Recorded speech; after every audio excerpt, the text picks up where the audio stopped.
Good morning सभी को। चलिए आज शुरू करते हैं क्लास 11th का एकदम शुरू से। साइंस क्या होता है, साइंस के बाद कहाँ से आता है फिजिक्स, क्योंकि हमारा विषय क्या है, फिजिक्स पढ़ना है। तो हम पूछते हैं कि साइंस को कितने भागों में बांटा गया है, तो हर कोई का जवाब होता है साइंस को 2 भागों में बांटा गया है। पहला लिविंग और नॉन लिविंग, उसके बाद बायोलॉजी, केमिस्ट्री, फिजिक्स सब कुछ आता है। उसमें फिर सामाजिक विज्ञान कहाँ गया, भाषा विज्ञान कहाँ गया, मनोविज्ञान कहाँ गया, ये सब कहाँ गया। तो हम देखते हैं शुरू से साइंस होता क्या है, साइंस की उत्पत्ति कैसे हुई, इसका अर्थ क्या होता है।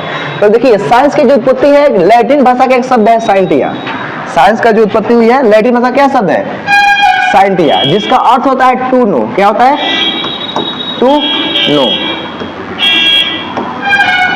देखिए इसमें साइंस को हम कहते हैं हिंदी में तो विज्ञान, लेकिन विज्ञान हिंदी वर्ड नहीं है। क्या है, विज्ञान एक संस्कृत वर्ड है और इसको अरबी में इल्म कहते हैं। क्या कहते हैं, इल्म, इसको अरबी में इल्म कहते हैं। अब देखते हैं साइंस का परिभाषा क्या होता है। तो साइंस का परिभाषा 9-10 से सब कोई पढ़ता आ रहा है कि किसी विषय वस्तु की क्रमबद्ध एवं सुव्यवस्थित ज्ञान को विज्ञान कहते हैं। तो उसमें एक वर्ड आता है क्रमबद्ध, क्रमबद्ध, और एक आता है सुव्यवस्थित। तो क्रमबद्ध का मतलब क्या होता है, क्रमबद्ध का मतलब होता है लगातार, एक के बाद एक, 1 2 3 4 5 इनका हो गया, लगातार हो गया। और एक आता है सुव्यवस्थित, जैसे मान लीजिए कोई छोटा बच्चा है, उसको हमको सिखाना है, उसको हमको पहले सिखा दिए, जोड़ सिखा दिए, फिर घटाव सिखा दिए, उसके बाद हम भागा सिखा रहे हैं।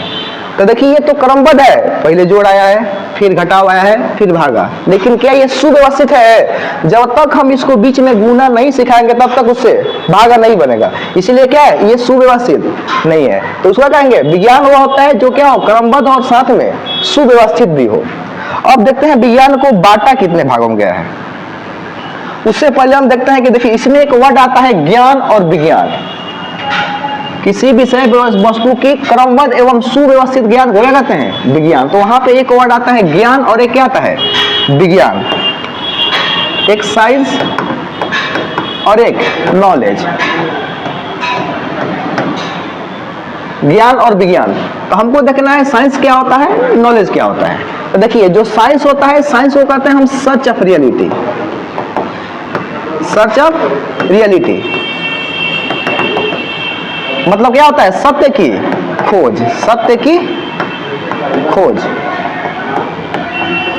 और ये होता है फील ऑफ रियलिटी। क्या होता है, फील ऑफ रियलिटी,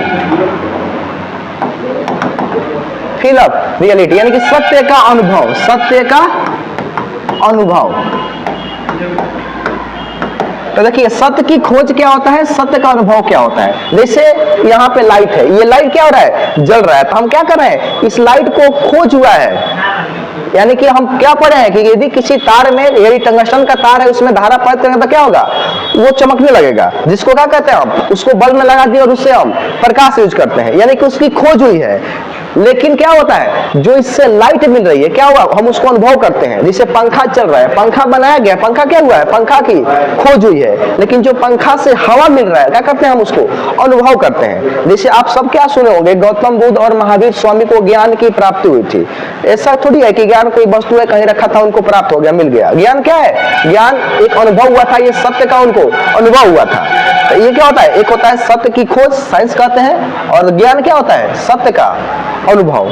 अब देखते हैं साइंस को कितने भागों में बांटा गया है।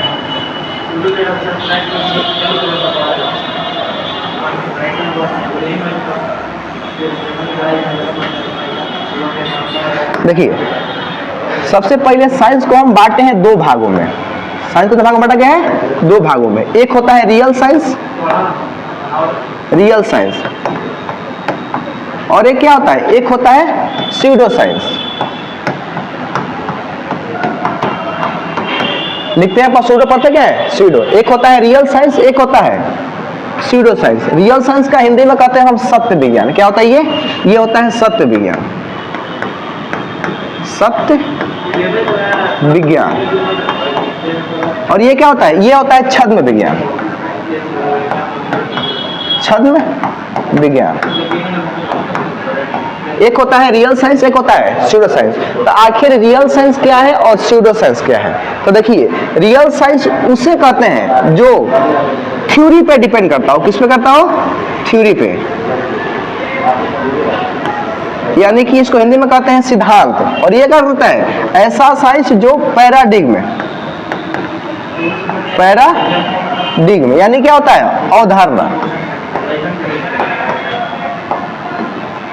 ऐसा साइंस जो थ्योरी पे आधारित हो उसे क्या कहेंगे हम, सत्य विज्ञान। और ऐसा साइंस जो पैराडिग्म पे आधारित हो क्या कहेंगे हम उसको, छद्म विज्ञान। तो अब देखते हैं थ्योरी क्या होता है और अवधारणा क्या होता है, सिद्धांत क्या होता है, अवधारणा क्या होता है। तो देखिए सिद्धांत होता है ऐसा सत्य जो चाहे व्यक्ति बदले, वस्तु बदले, स्थान बदले, कुछ भी बदले, क्या होता है, सत्य नहीं बदलता है। जैसे मान लीजिए इस मार्कर को हम यहाँ से छोड़ रहे हैं, कहाँ जाएगा, नीचे। कोई और छोड़ेगा तो कहाँ जाएगा, नीचे। यदि हम अमेरिकन छोड़े तो कहाँ जाएगा, नीचे। हम चाहे कहीं पे भी छोड़े, कोई छोड़े मार्कर स्थान पे, कोई और वस्तु को भी छोड़े, कहाँ जाएगा, नीचे। यानी क्या है, ये एक सत्य है। यदि किसी वस्तु को छोटे तो कहाँ जाएगा, नीचे। बात केवल अर्थ की हो रही है, स्पेस की बात नहीं हो रही है, क्योंकि गुरुत्वाकर्षण कहाँ है, बस केवल अर्थ में है।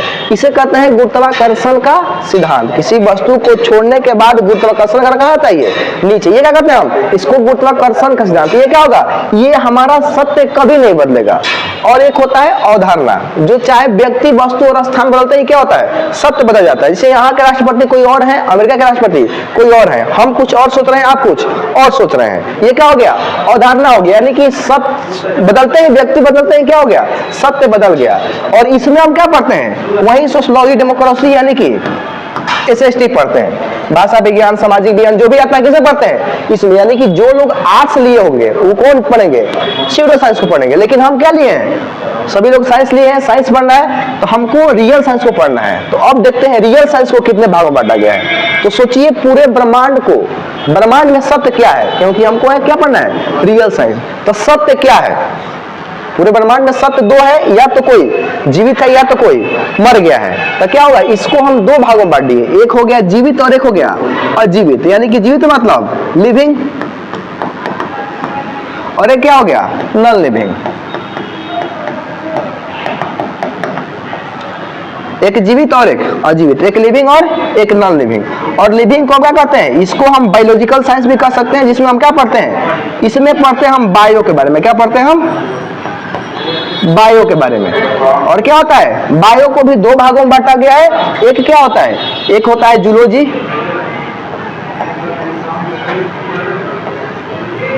और एक क्या होता है, एक होता है बोटनी, एक होता है बोटनी।